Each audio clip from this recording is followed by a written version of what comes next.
Gimana, masih semangat nggak? Kelihatannya pada lemas, pada lesu. Boleh kita ice breaking dulu sebentar? Nah, ice breaking di sini tuh supaya kalian semangat, supaya kalian fokus juga terhadap pembelajaran matematika. Nanti ice breakingnya begitu dari mulai 1 sampai seterusnya. Nanti jika kelipatan 2 bilang door, dan jika kelipatan 3 tepuk tangan sekali. Terus jika ada angka yang termasuk kelipatan 2 dan kelipatan 3 berarti bilang door sambil tepuk tangan sekali. Nah, kira-kira angka berapa yang termasuk kelipatan 2 dan kelipatan 3? Nah, nanti jika ada siswa yang kebagian angka 6 berarti bilang door sama tepuk tangan. Enggak? Oke. Dimulai ya ice breaking-nya. Dimulai dari Mial dulu. 1. Nah, ulangi Ibu bilang lagi. Setiap kelipatan 2 bilang door. Tapi kebanyakan udah pada fokus semuanya. Ya, meskipun ada beberapa yang belum fokus, tapi nggak apa-apa lah. Ice breaking di sini kan tujuannya untuk apa? Tujuannya untuk membangunkan semangat. Tujuannya untuk membangunkan fokus supaya bisa mengikuti pembelajaran dengan baik. Oke, Ibu akan mengabsen terlebih dahulu ya. Ada yang tidak berangkat hari ini? Udah, Ibu akan absen dulu. Adriansa? Anissa April? Andrea? Anissa Rahma? Cynthia? Desi? Muhammad Azlan? Muhammad Abi?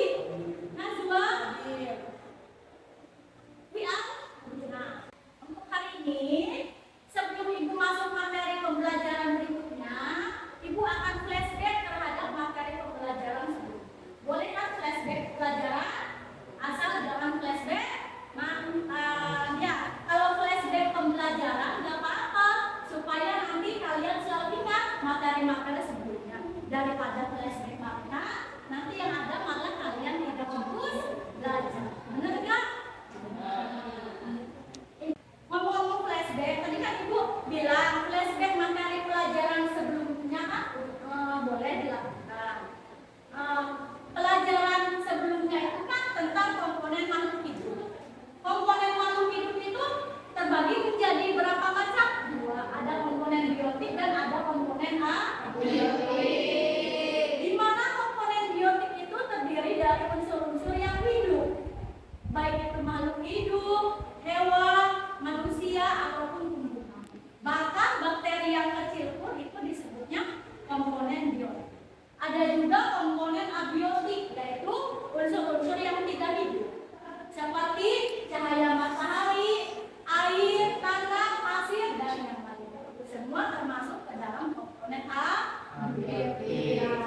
Setiap komponen makhluk hidup itu pasti berinteraksi dengan lingkungannya. Ada yang masih ingat nggak? Interaksi antar komponen di dalam ekosistem itu terbagi menjadi berapa jenis? Ada 2. Yang pertama itu interaksi antar komponen biotik di dalam ekosistem. Biasanya apa yang terjadi jika interaksi sesama biotik? Pasti interaksinya itu ada yang berupa predasi, ada yang berupa kompetisi, dan ada yang berupa simbiosis. Ada yang tahu predasi itu apa? Predasi itu apa? Predasi itu sesama makhluk hidup itu saling memperebutkan makanan. Nah, itu biasanya nanti dengan cara apa? Dengan cara dia berkelahi sampai ada yang tewas. Baru nanti kalau ada makhluk hidup yang tewas, dia yang menang. Dan untuk bisa makannya itu ya harus ada musuh yang dimusnahkan. Itu predasi. Ada juga kompetisi, berebut untuk mencari tempat tidur, berebut untuk mencari makanan, ataupun berebut untuk mencari kelangsungan hidupnya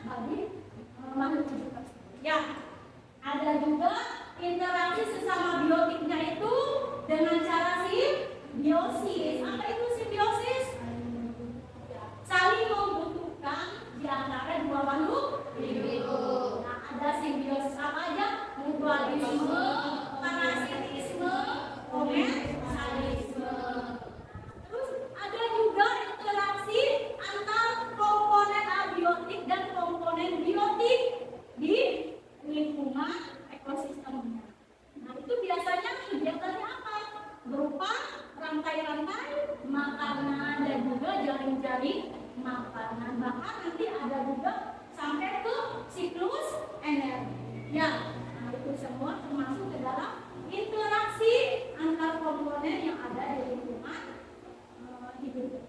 Untuk pembelajaran hari ini,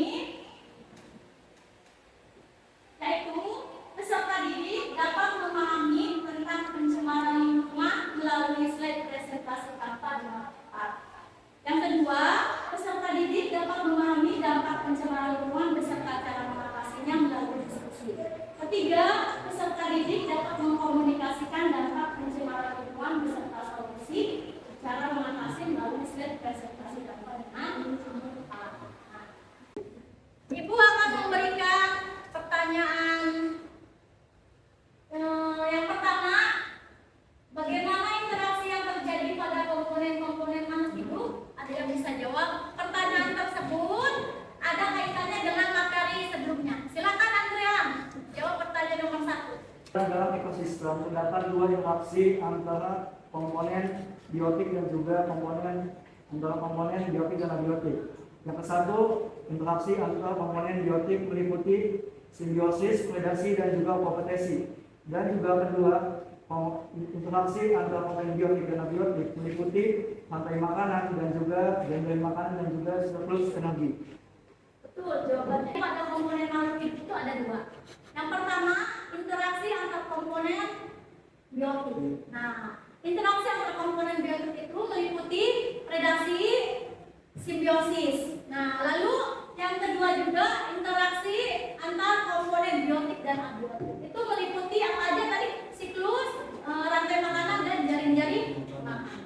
Oke, berarti Andrea pelajaran kemarin masih ingat ya? Oke, untuk yang kedua, Ibu juga mau memberikan pertanyaan yaitu tentang bagaimana contoh interaksi manusia dengan lingkungan. Ada yang bisa jawab? Ya, baik Risma.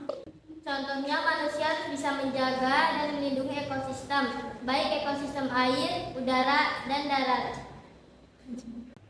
Oke, untuk jawaban dari Risma benar. Contoh interaksi manusia dengan lingkungan itu salah satunya yaitu kita harus bisa menjaga lingkungan, ya, dan tidak boleh merusak. Materi hari ini kan tentang pencemaran lingkungan. Pembelajaran hari ini Ibu menerapkan model PBL dan menggunakan media slide presentasi kembali. Di mana model PBL tersebut bertujuan agar peserta didik dapat merumuskan suatu masalah sampai memecahkan suatu masalah. Masalahnya apa? Yaitu masalahnya terkait materi pencemaran lingkungan. Di mana nanti Ibu akan memberikan 4 isu permasalahan mengenai materi pencemaran lingkungan. Setelah itu, Ibu juga menugaskan kalian untuk menganalisis permasalahan tersebut sampai kalian juga bisa memecahkan suatu masalah. Memecahkan suatu masalahnya, nanti kalian harus bisa menganalisis tentang solusi ataupun dampak-dampaknya terkait keempat isu permasalahan tersebut. Keempat isu permasalahan tersebut ada apa aja? Yang pertama yaitu pertumbuhan eceng gondok yang tidak terkendali. Nah, dari gambar tersebut, Ibu juga sudah membagikan materi atau sumber-sumber bahan belajarnya pada setiap kelompok. Nanti kalian untuk lebih jelasnya mengenai isu permasalahan pertumbuhan eceng gondok yang tidak terkendali, nanti kalian bisa baca-baca di sumber pembelajaran yang sudah Ibu berikan pada setiap kelompok. Nah, nanti kalian tinggal baca-baca saja supaya kalian juga nanti bisa memecahkan suatu masalahnya itu seperti apa. Menganalisis suatu dampak yang terjadi dengan isu permasalahan yang pertama itu seperti apa, sampai ke cara mengatasi solusinya itu seperti apa. Nanti sudah ada di sumber belajarnya masing-masing. Lalu isu permasalahan yang kedua yaitu bahaya ikan yang terpapar zat pencemar jika dikonsumsi.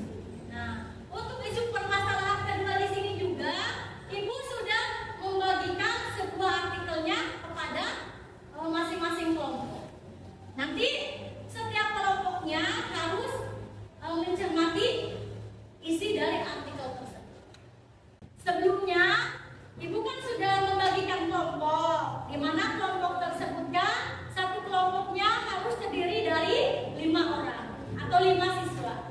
Di mana nanti setiap kelompoknya itu harus bisa merumuskan suatu masalah sampai memecahkan suatu masalah terkait satu isu permasalahannya.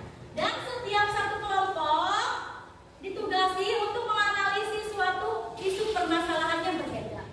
Untuk kelompok 1 menganalisis isu permasalahan ekonomi.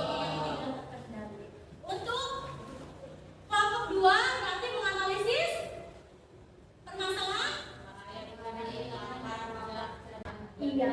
ikan yang tercemar oleh limbah pasti akan berbahaya jika dikonsumsi. Tadi Ibu kan sudah membagikan LKPD, di mana LKPD tersebut kan Ibu sudah cantumkan tentang analisis-analisis apa saja yang harus kalian cermati. Nah, yang pertama itu di lembar LKPD ada apa aja? Pertama, kalian harus menganalisis tentang poin-poin apa saja yang menjadi permasalahan sesuai dengan isu permasalahan masing-masing. Contohnya misalkan kelompok 1 membahas isu permasalahannya apa, nanti kira-kira poin-poin pentingnya apa aja. Ya, nanti dituliskan di LKPD. Lalu selain itu kalian harus menuangkan juga ke dalam slide presentasi kamu. Ya. Nah, yang kedua yang harus kalian analisis apa aja selain poin-poin, yaitu tentang dampak. Dampak apa saja sih dari setiap isu permasalahan setiap kelompoknya? Dan pasti dampak dari setiap isu permasalahan per kelompoknya itu beda-beda. Makanya nanti kalian cermati LKPD dan juga cermati sumber artikel yang sudah Ibu berikan kepada setiap kelompok. Nah, lalu yang ketiga, apa yang harus dianalisis? Yang harus dianalisis yaitu tentang solusi atau cara mengatasi isu permasalahan tersebut. Caranya bagaimana sih mengatasi isu permasalahan tersebut terkait pencemaran lingkungan? Sama, nanti ditulis di lembar LKPD, kemudian nanti dituangkan ke dalam slide presentasi kamu. Ada yang mau bertanya? Paham semua? Baik. Kalau begitu, langsung saja kalian berdiskusi sesuai kelompoknya masing-masing, sesuai tugas isu permasalahannya masing-masing. Nanti teknis untuk pembagian tugas per kelompoknya itu ada yang membuat slide presentasi Canva, itu juga sesuai dengan analisis yang ada di LKPD. Terus ada juga yang menulis jawabannya itu langsung di LKPD. Silakan berdiskusi.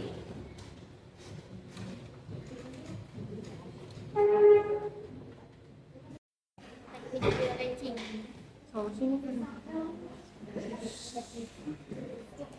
Teknik biolecing.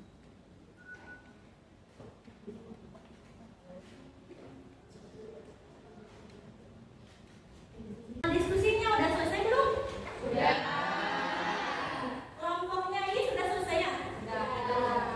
Hasil diskusinya sudah dituangkan ke dalam slide presentasi Canva belum? Sudah. Oke. Udah semua ininya diskusinya? Coba sekarang semuanya dikirim ke ibunya. Sebelum kalian mempresentasikan hasil tugas diskusinya, Ibu akan memberitahukan tentang informasi penilaian terkait presentasi.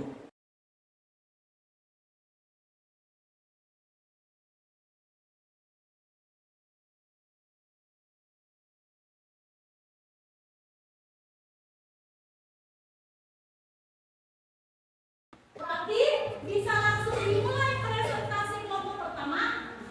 Andrean. Ya udah, silakan maju kelompok Andrean untuk mempresentasikan hasil diskusinya.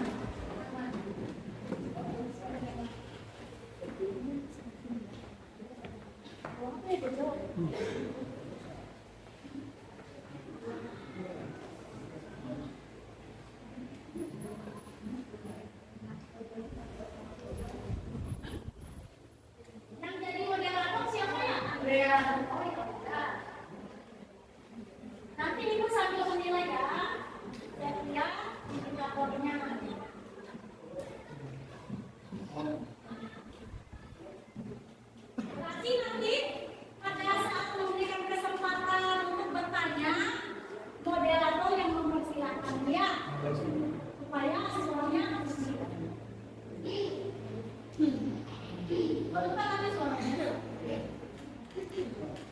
Assalamualaikum warahmatullahi wabarakatuh.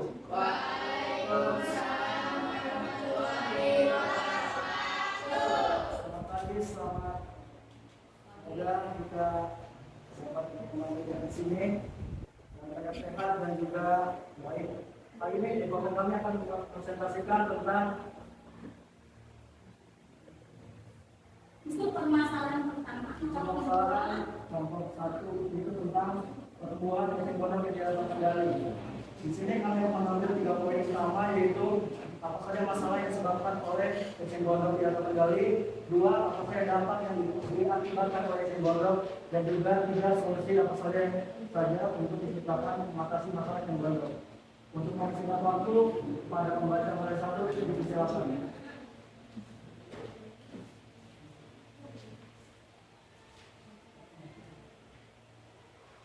Pertemuan eceng gondok yang tidak terkendali. Latar belakang inti masalah pertumbuhan eceng gondok tidak terkendali.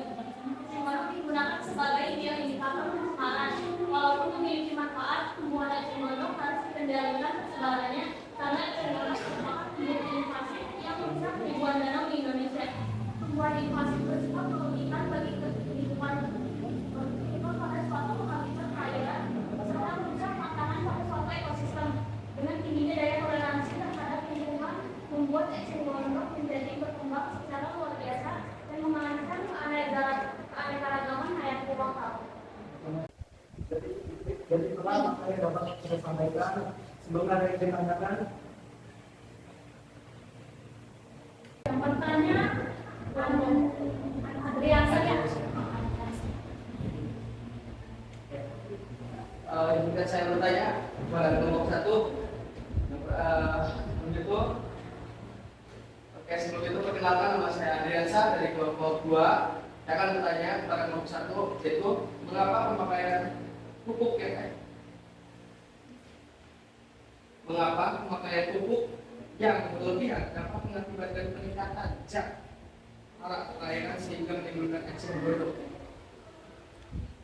Baik, terima kasih.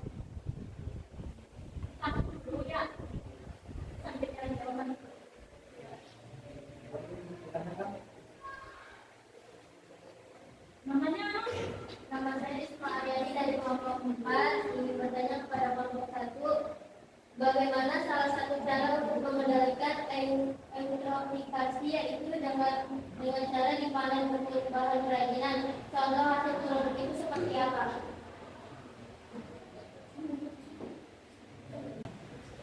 Dan sebelumnya minta perhatian, saya akan menjawab pertanyaan dari kelompok 2. Pertanyaannya yaitu tentang salah satu cara untuk mengendalikan eutrofikasi, yaitu dengan cara dipanen bentuk bahan kerajinan. Contoh hasil produknya itu seperti apa? Contoh kerajinan dari eceng gondok termasuk anyaman keranjang, tas, tempat penyimpanan, hiasan. Bukan yang tadi untuk pertanyaan Risma ya, kalau nggak salah. Bukan Adrian. Ya udah nggak apa-apa, teruskan jawabannya.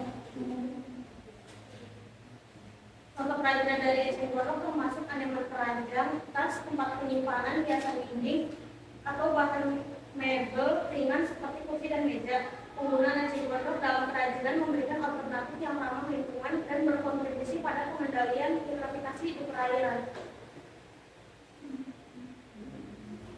Gimana saudara Risma?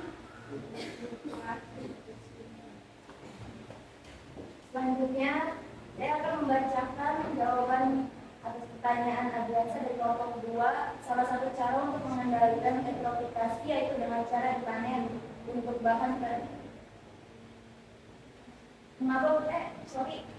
Mengapa pemakaian pupuk yang berlebihan dapat mengakibatkan peningkatan zat hara di perairan sehingga menimbulkan eceng gondok? Benar ya? Ya. Jawabannya, pemakaian pupuk berlebihan dapat menyebabkan peningkatan zat hara, terutama nitrogen dan fosfor dalam perairan. Pupuk ini bisa masuk sungai atau danau melalui aliran air yang membawa zat-zat tersebut. Ketika zat-zat hara ini berlebihan, maka dapat menjadi pemicu pertumbuhan alga yang berlebihan di perairan. Pertumbuhan alga yang berlebihan menciptakan kondisi yang disebut eutrofikasi. Saat agama tidak terurai, bakteri memulai mengkonsumsi oksigen dalam proses dekomposisi. Ini dapat menyebabkan penurunan ketersediaan oksigen di air, menciptakan kondisi tidak baik bagi organisme air lainnya. Sampai sini cukup. Kesimpulannya kalau nggak salah, ini soalnya belum ada nilai kesimpulan.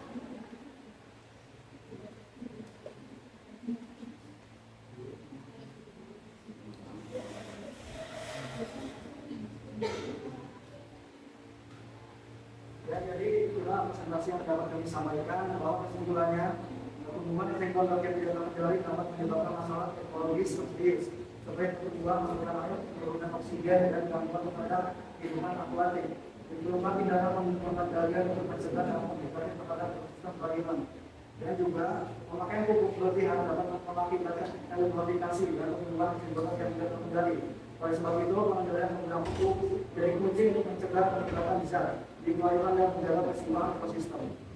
Ibu tambahkan ya, emang benar pemakaian pupuk yang berlebihan tersebut bisa mengakibatkan tumbuhnya eceng gondok yang tidak terkendali. Itu emang benar karena pemakaian pupuk yang berlebihan itu karena saat hujan sisa pupuk yang tidak terserap akar tanaman akan terbawa aliran air hujan menuju ke sungai atau danau sehingga bisa menyebabkan polusi. Salah satu polusinya yaitu mengakibatkan peningkatan zat hara di perairan sehingga terdapat jenis populasi tanaman air yaitu eceng gondok. Itu untuk penambahan dari rupiah. Jadi itulah presentasi yang dapat kami sampaikan. Semoga dapat bermanfaat bagi kalian. Kurang yang dimaafkan. Wassalamualaikum warahmatullahi wabarakatuh. Waalaikumsalam. Terima kasih berikan aplaus.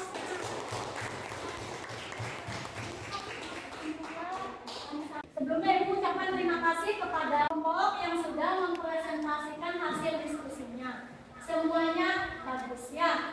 Semuanya mampu mengkomunikasikan hasil diskusinya kepada audiens, kepada peserta atau kepada orang tua. Berikan aplaus untuk kita semua. Nah, sebelum Ibu tutup pembelajaran, Ibu akan memberikan evaluasi terhadap pembelajaran hari ini. Nanti kalian harus mengisi soal esai tersebut.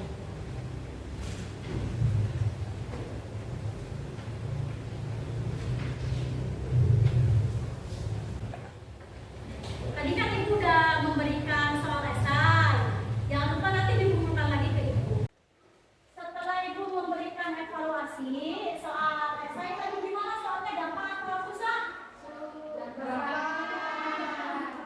Sekarang Ibu akan memberikan refleksi kepada kalian.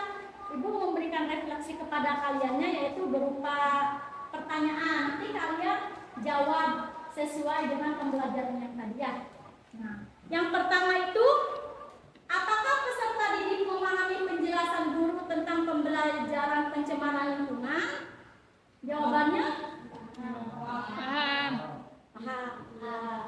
Yang kedua, apakah media pembelajaran slide Canva mempermudah peserta didik dalam pembelajaran? Ya, Bu. Apakah materi pencemaran lingkungan yang disampaikan, didiskusikan, dan dipresentasikan dalam pembelajaran dapat dipahami oleh peserta didik? Ya. Apakah peserta didik ada kesulitan dalam pembelajaran pencemaran lingkungan? Tidak. Apakah ada sikap positif yang bisa diambil setelah mengikuti pembelajaran materi pencemaran lingkungan? Ya. Apa sikap positifnya? Kira-kira sikap positifnya apa? Bisa berdiskusi bareng-bareng sama teman kelompok. Ya, bisa berdiskusi. Lalu apa lagi sikap positif yang ada kaitannya dengan materi pencemaran lingkungan? Selain bisa berdiskusi, apa lagi? Tidak membuang sampah sembarangan. Iya, tidak membuang sampah sembarangan dan bisa menjaga lingkungan hidup. Untuk pertemuan hari ini, Ibu cukupkan. Kurang lebihnya Ibu mohon maaf. Terus untuk pertemuan selanjutnya, berarti kita akan bahas bab kedua ya. Ada yang tahu bab keduanya apa? Nanti dibuka lagi ya buku pakennya. Ya, Bu. Udah. Ibu akhiri. Assalamualaikum warahmatullahi wabarakatuh. Bye.